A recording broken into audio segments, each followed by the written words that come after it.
Boa noite a todos. Boa noite. Hoje, exatamente 3 de setembro de 2019, nós estamos reunidos para estudarmos a obra O Livro dos Médiuns. E nós estamos no capítulo 2, retratando do maravilhoso e do sobrenatural. Capítulo 2, item 17. O maravilhoso e o sobrenatural. Vamos fazer a nossa prece de abertura. Vamos então envolver o nosso amigo Júlio para fazer a nossa prece de abertura. Pai nosso, que estás no céu, santificado seja o vosso nome. Venha a nós o vosso reino. Seja feita a vossa vontade, assim na terra como no céu. O pão nosso de cada dia nos dai hoje. Perdoai as nossas ofensas, assim como nós perdoamos a quem nos tem ofendido. Não nos deixeis cair em tentação, mas livrai-nos do mal. Então vamos lá. Item 17, que os bons espíritos possam nos inspirar sempre. Entre os fenômenos deste gênero, precisamos colocar em primeira linha as aparições, porque são as mais frequentes. Ele está se reportando ao item anterior, falando das suspensões dos objetos, né? Ora, vou voltar um pouquinho atrás. A suspensão etérea dos corpos pesados é um fato explicado pela lei espírita. Fomos testemunha ocular desse fato, e o senhor Home, assim como outras pessoas de nosso conhecimento, repetiram muitas vezes o fenômeno produzido por São Cupertino. Logo, este fenômeno pertence à ordem das coisas naturais, que era o movimento que ele estava fazendo. Se nós não sabemos explicar, nós vamos rotular de algo sobrenatural. Se há uma explicação científica e plausível, deixa de ser sobrenatural e o fenômeno passa a ser natural. Então, entre os fenômenos deste gênero, precisamos colocar em primeira linha as aparições, porque são as mais frequentes. A de Salete, que divide o próprio clero, nada tem para nós de extraordinário. Certamente, não podemos afirmar com segurança a realidade do fato da aparição, porque não temos a sua prova material. Para nós, contudo, ele é possível, tendo em vista os milhares de outros casos iguais, recentes, que conhecemos. Então, gente, aparições, ele deixa bem claro que é um fenômeno muito comum. Aparição é, alguém viu um espírito uma vez e nunca mais. Isso é aparição, isso não é o médium vidente, entendeu?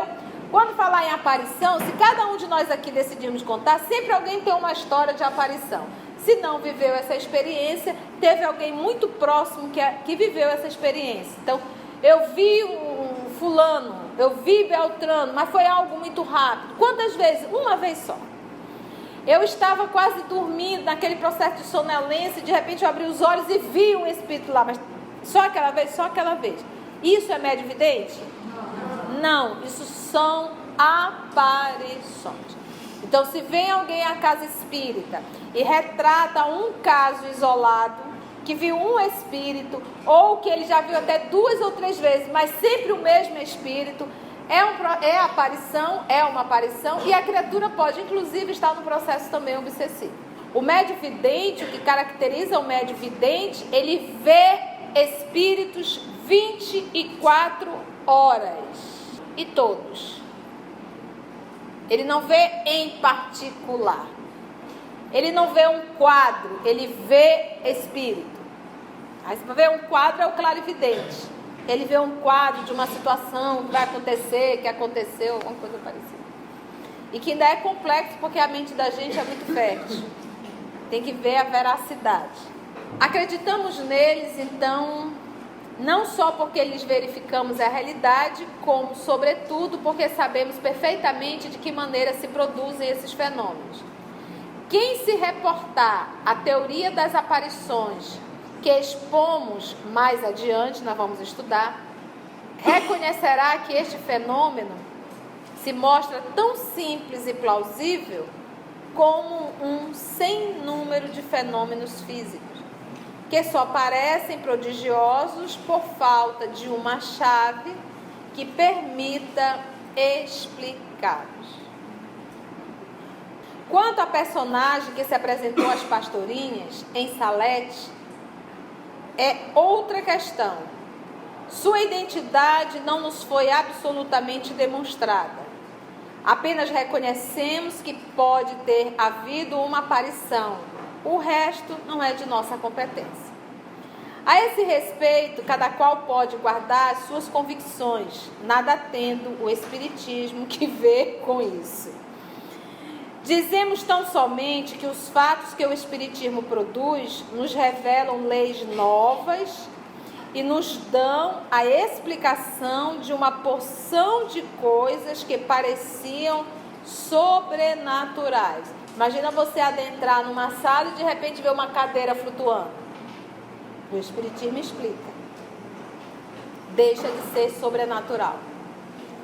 Se alguns desses fatos que passavam por miraculosos encontram assim uma explicação lógica, isso é motivo suficiente para que ninguém se apresse a negar o que não compreende. Algumas pessoas contestam os fenômenos espíritas precisamente porque tais fenômenos lhes parecem estar fora da lei comum e porque não encontram nenhuma explicação para eles. Dá-lhes uma base racional e a dúvida desaparecerá. A explicação neste século 1800, em que ninguém se contenta com palavras, constitui, pois, poderoso motivo de convicção. É por isso que vemos, todos os dias, pessoas que não testemunharam nenhum fato, não observaram uma mesa agitar-se, nem um médium escrever, se tornarem tão convencidas quanto nós, unicamente porque leram e compreenderam. Se só devêssemos acreditar no que vemos com os olhos, nossas convicções se reduziriam a bem pouca coisa. Isso aí é as orientações de Allan Kardec falando do sobrenatural. Então, existe o sobrenatural? Não existe. Existe algo que eu não sei explicar. Uma vez sendo explicado, deixa de ser sobrenatural. Porque Deus cria leis para ser cumprida e não para ser derrogada. Então, vamos para o capítulo 3, métodos. Esse capítulo aqui, ele vai retratar quando o espiritismo foi tomando forma. É muito comum haverem grupinhos que se separam, daí a unificação, né, que acaba se separando, porque, gente, Kardec não tinha como controlar todas as reuniões. Isso era um fato. Principalmente as mesas falantes, como eram chamadas. Então, gente, grupos que se reuniam para colocar a mesa para falar, tinha de montão. E já tinham alguns grupos, inclusive, que estavam fazendo reuniões até um pouco mais avançadas. Então, vários grupos começaram a fazer também os testes, tal qual Allan Kardec ia fazendo, não com a mesma seriedade, com bom senso. Por isso que Camille Flammarion chamava Allan Kardec do bom senso encarnado. Então, paralelo àqueles outros grupos que estavam fazendo as pesquisas, eles começaram a criar métodos. E o que Allan Kardec faz em O Livro dos Médiuns? Ele vai pegando cada método que foi elaborado, ele coloca o método e logo depois ele vai mostrando os erros. Ele vai contrapondo, ele vai refutando. Ele escreve o método fulano de tal, é esse. Ele escreve tudinho, todo o procedimento. Agora eu vou mostrar para vocês aonde estão os erros. Kardec era danado, e ele faz isso nesse capítulo. Vamos lá conhecer, tem alguns métodos aqui, gente, que dá vontade de realmente de rir. Mas era um dos métodos. Não por Kardec, fique bem claro. Por outros integrantes de outros grupos, não aqueles coordenados pelo professor Denizar. Ainda tem casa espírita que vai criando, inventando, é uma confusão só, mas que não é. São métodos que a pessoa vai criando, mas que não está de comum acordo com a doutrina espírita. Vamos lá? Item 18, capítulo 3. É muito natural e louvável nos adeptos o desejo de fazer prosélitos, querer trazer cada vez mais pessoas para a instituição, né? Adeptos, né? O famoso proselitismo. E isso é algo que Kardec nunca esteve preocupado. E a doutrina não está preocupada em encher isso aqui de adeptos. Eu sempre brinco, digo, olha gente, eu não ganho comissão. Se tiver 10 pessoas, iremos falar para 10. Se tiver 200, vamos falar para 200. Isso não vai mudar absolutamente nada a nossa fala. Porque nós não estamos aqui para fazer proselitismo. Eu quero ver a instituição cheia, a casa cheia. Isso não existe. Não é bem assim. Então, o nosso propósito realmente é esclarecer. Ou para 10, ou para 15, ou para 5, ou para 300. Isso aí é irrelevante. Então, é muito natural e louvável nos adeptos o desejo de fazer prosélitos. Desejo que nunca será demais estimular. Visando facilitar-lhes essa tarefa, aqui nos propomos examinar o caminho que nos parece mais seguro para se atingir esse objetivo, a fim de lhes pouparmos esforços inúteis. Olha, eu vou te mostrar aqui, eu vou te dar umas dicas, até para te poupar um pouco o esforço, mas eu vou te mostrar aqui o que é bom senso. O que é bom senso? Continua Kardec, eu adoro a linha de raciocínio do Kardec. Dissemos que o Espiritismo é toda uma ciência, toda uma filosofia. Portanto, quem quiser conhecê-lo seriamente deve. Eu acho legal quando ele coloca seriamente. Então, quer dizer que eu posso conhecer o Espiritismo sem seriedade. Sabe, vou lá de forma passando e pronto. Agora, quando ele fala em conhecer, em estudar, ele sempre coloca isso, seriamente. Portanto, quem quiser conhecê-lo, o Espiritismo, seriamente deve, como primeira condição, dispor-se a um estudo sério e convencer-se de que ele não pode, como nenhuma outra ciência, ser aprendido como se estivéssemos brincando.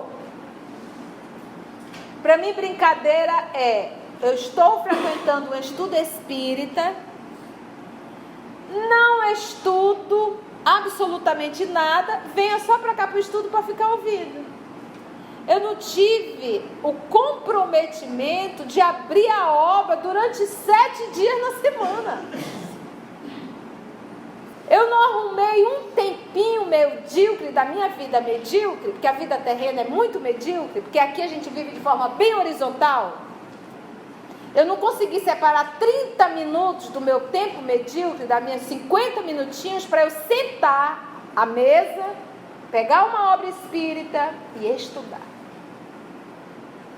Então, se eu não faço esse movimento, eu não levo a sério o que eu estudo, logo eu não vivo o que eu estudo. Eu não me esforço, eu estou brincando de ser espírito. Tudo lá que eu aprendo, isso é brincadeira. Isso na vida na real não é assim não, gente. O que é isso?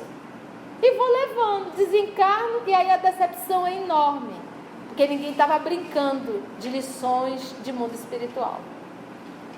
Então, quando que nós sabemos, quando eu levo a sério, e quando eu estudo sério, eu me comprometo a estudar na minha casa, eu levo o espiritismo para o meu lar, espalho os livros, estudo. É uma ciência.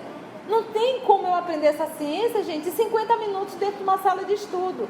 Fora quando você pega um grupo que tem meio gato pingado falando besteira o estudo inteiro. E o que menos fala é o estudo. Aí fica um contando a vida, outro contando não sei o quê, vem o outro falar de política. Quando tu vê, já acabou o tempo, todo mundo foi para casa, teve 10% de espiritismo e 90% de leserol. Como é que nós vamos aprender espiritismo?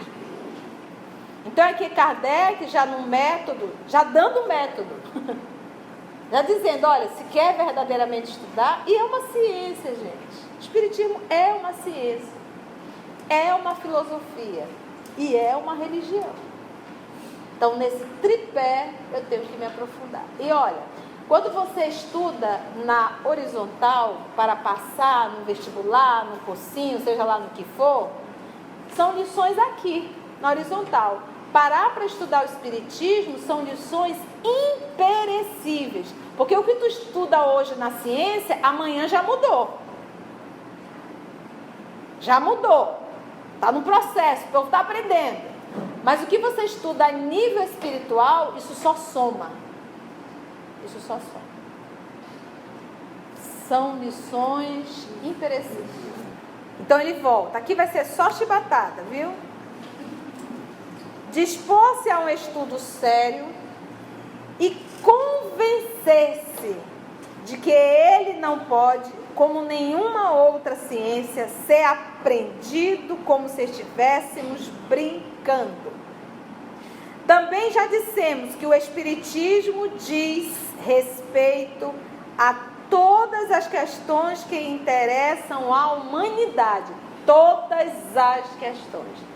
Você pega o livro dos Espíritos, tem tudo. Tudo. Ah, eu estou em dúvida nisso. Vai lá no livro dos Espíritos que tu encontra a resposta. Eu estou em dúvida no meu proceder. Vai lá no 3º capítulo. Estudar lá o Evangelho no livro dos Espíritos, que são as leis morais. Estou com dúvida sobre o mundo espiritual. Vai lá no 2º livro, que retrata o livro dos médiuns, dentro de um livro dos Espíritos. Estou com dúvida com Deus e a criação. Vai no 1º capítulo de um livro dos Espíritos, que vai retratar a Gênese, a formação. Estou com dúvida do céu e do inferno. Vai para o último capítulo de um livro dos Espíritos, penas e gozos futuros, para saber se vai para o cão ou se vai para o anjo. Que ali tem tudo. Basta a gente fazer uma autoanálise do que estamos fazendo da nossa vida. Então, material temos de montão. O que nos falta é dedicar-nos verdadeiramente ao estudo. Tem tudo. Também já dissemos que o Espiritismo diz respeito então, a todas as questões que interessam à humanidade. Seu campo é imenso e devemos... Olha, seu campo é imenso. Aí tu vê um perturbadinho, espírita, espiritado, e diz assim, eu digo, você já estudou a obra? Eu já li tudo. Eu sei tudo. Eu digo, é Jesus encarnado, eu não sabia.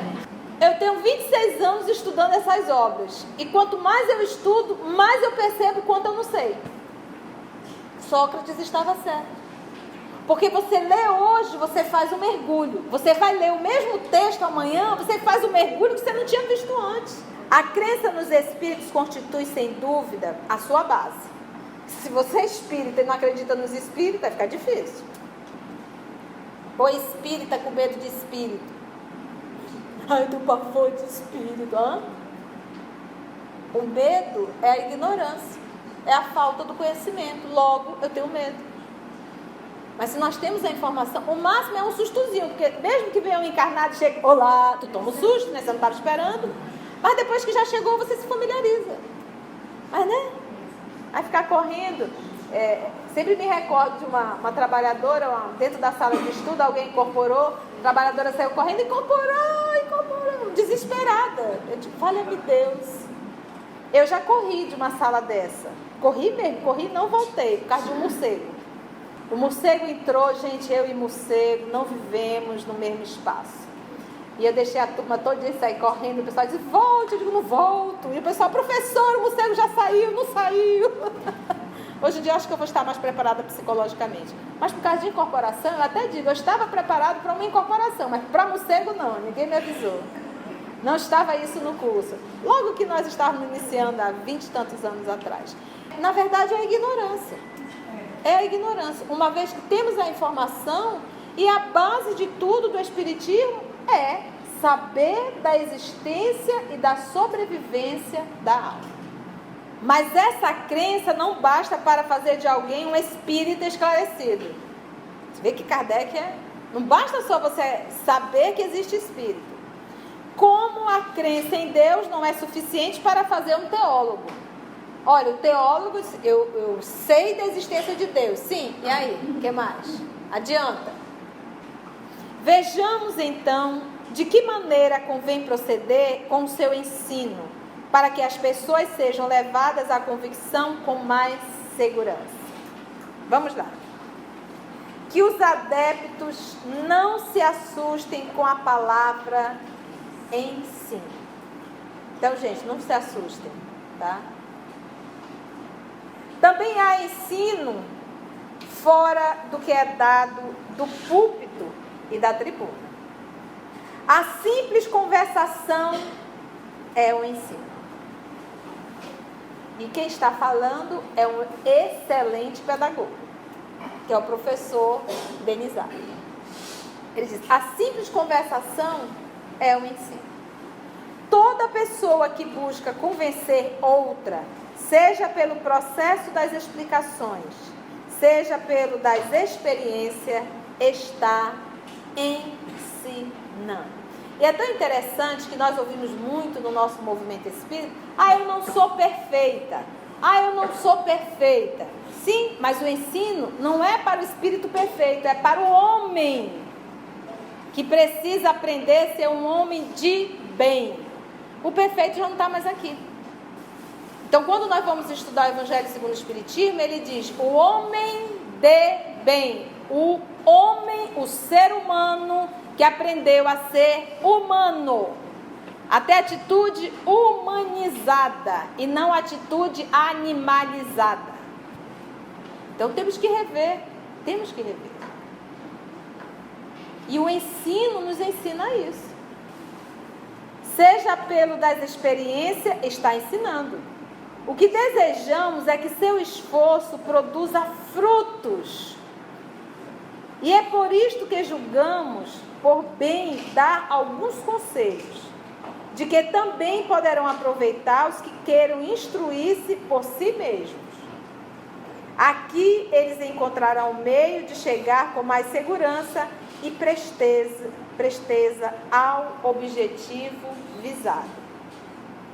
E ele, como bom pedagogo, vai vindo aqui item. Aí, deixa bem claro o estudo. Mas não te assusta. Por exemplo, a gente vem para cá, eu tenho quase certeza que a gente aprende. Com uma conversa. Porque a gente está conversando aqui. Eu não estou com giz, quadro, aplicando prova, não estou fazendo absolutamente nada.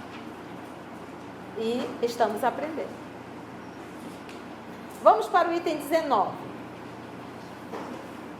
Acredita-se geralmente que, para convencer, basta apresentar os fatos. Eu quero mostrar para o Júlio que os espíritos se comunicam. Aí eu pego o Júlio e levo o Júlio para ver uma reunião mediúnica. É o fato. Olha só o acidente. Esse, com efeito, parece ser o caminho mais lógico. Levar já o Júlio para ver os espíritos numa reunião mediúnica. Vai ser o caminho mais lógico. A experiência, porém, mostra que nem sempre é o melhor. Pois muitas vezes se encontram pessoas que não se deixam convencer, nem mesmo pelos fatos mais patentes.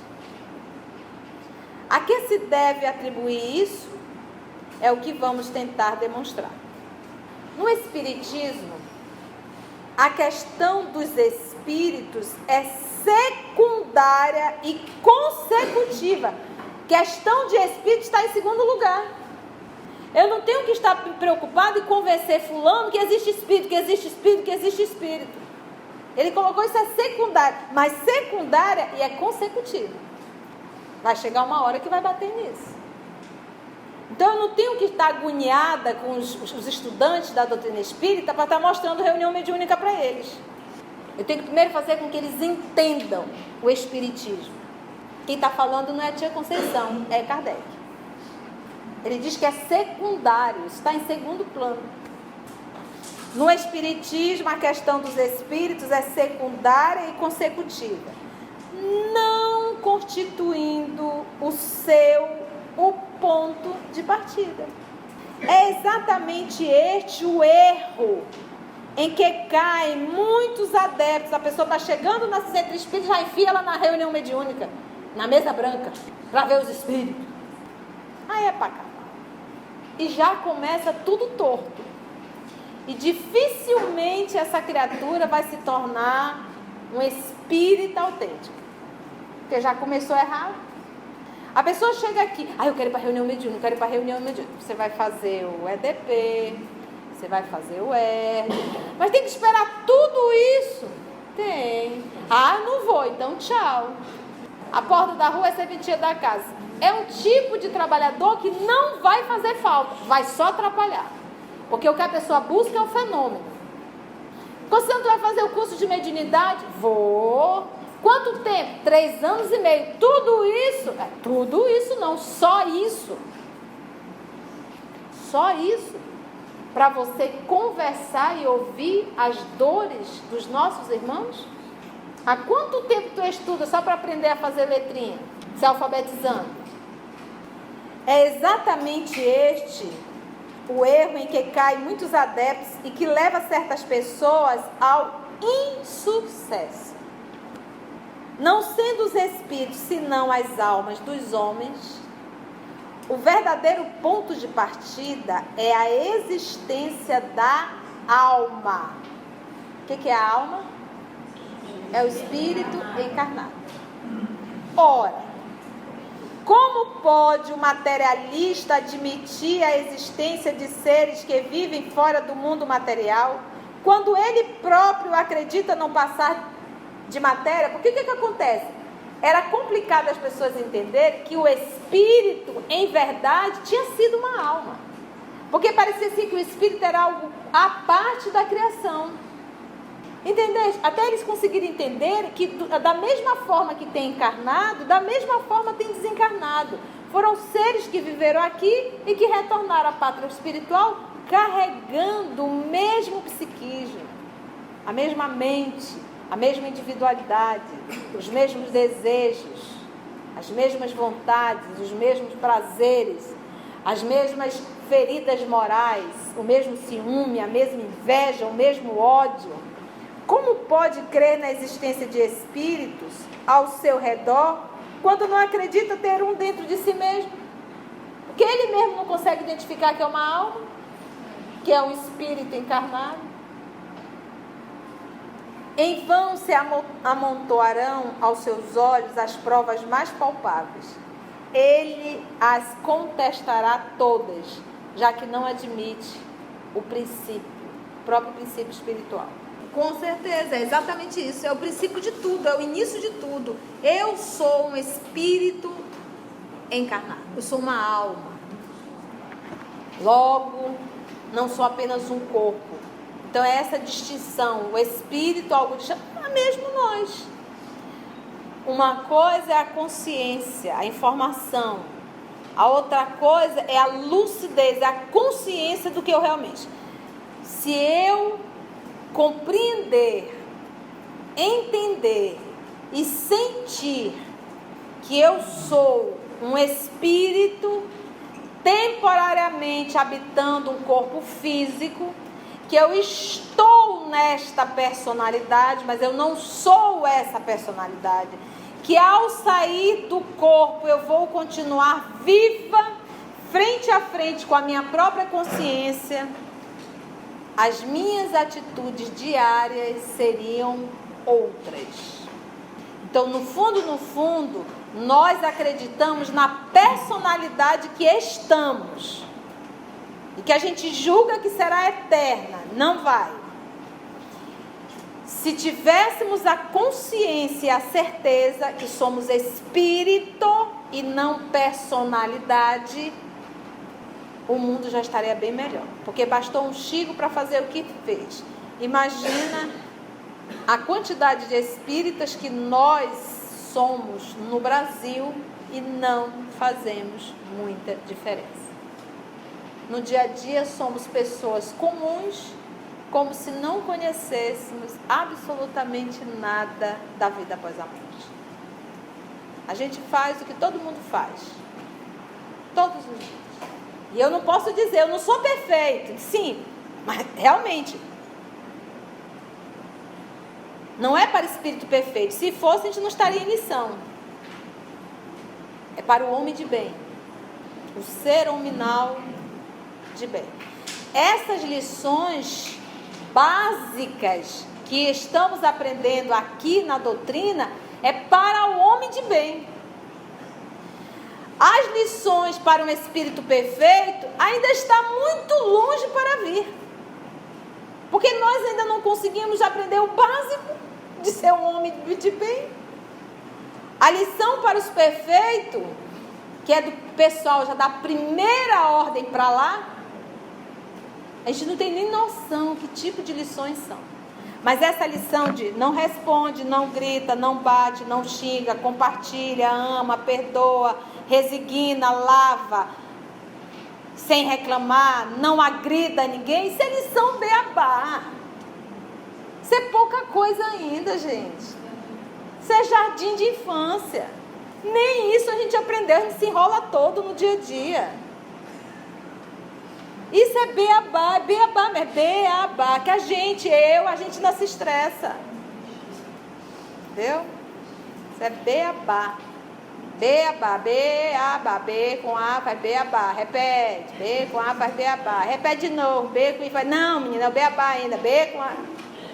E há várias encarnações nessa luta, E o mais interessante, as lições que Jesus apresentou aos terrícolas, não eram todas as lições que ele sabia, não. Ele só apresentou o que a gente dava conta de fazer. Ele é um espírito crístico. Então ele disse assim, olha, eu vou ensinar fazendo. Eu vou fazer. Copie. Não precisa nem pensar, copia. Um dia, quando tu copiar, tu vai começar a sentir o Evangelho. Porque a gente só sente vivendo. Então a lição que o nosso Senhor Jesus trouxe não foi todas, não. Ele trouxe só aquela que a humanidade terrena estaria com capacidade de viver. Ele não trouxe nenhuma lição para espírito perfeito e muito menos lição para espírito crítico. Então aquele perdoar 70 vezes 7, oferecer a outra face, lavar os pés, entregar-se ao sacrifício, isso é base, tá? E a gente já se pinota todo. Vamos ficar por aí? O tempo já foi. Beijo no coração, até a nossa próxima atividade de O Livro dos Médiuns.